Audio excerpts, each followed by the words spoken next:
హైదరాబాద్ నగరంలో 1805లో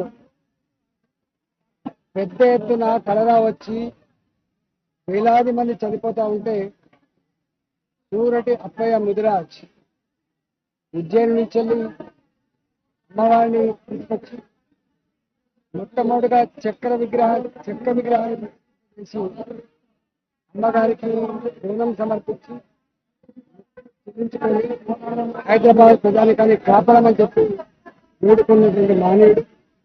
వాళ్ళ 7వ తరం ఈరోజు ఈ బోనాల ఉత్సవానికి వాళ్ళు నాయకత్వం వహిస్తూ ఉన్నారు.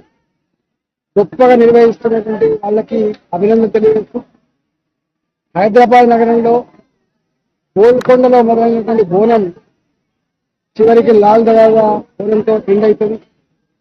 ఈ బోనాల పరంపర మన సంస్కృతి సాంప్రదాయాలను మన విశ్వాసం ప్రతిబింబించడమే కాకుండా ప్రతి ఇల్లు కూడా అమ్మవారికి బోనం సమర్పించి పిల్ల జల్ల అందరూ చల్లగా ఉండాలని, మంచి వర్షాలతో పాడి పంటలతో మా ప్రజలు సుఖంగా జీవించే భాగ్యం కలగాలని చెప్పి వారిని వేడుకోవడం జరిగింది.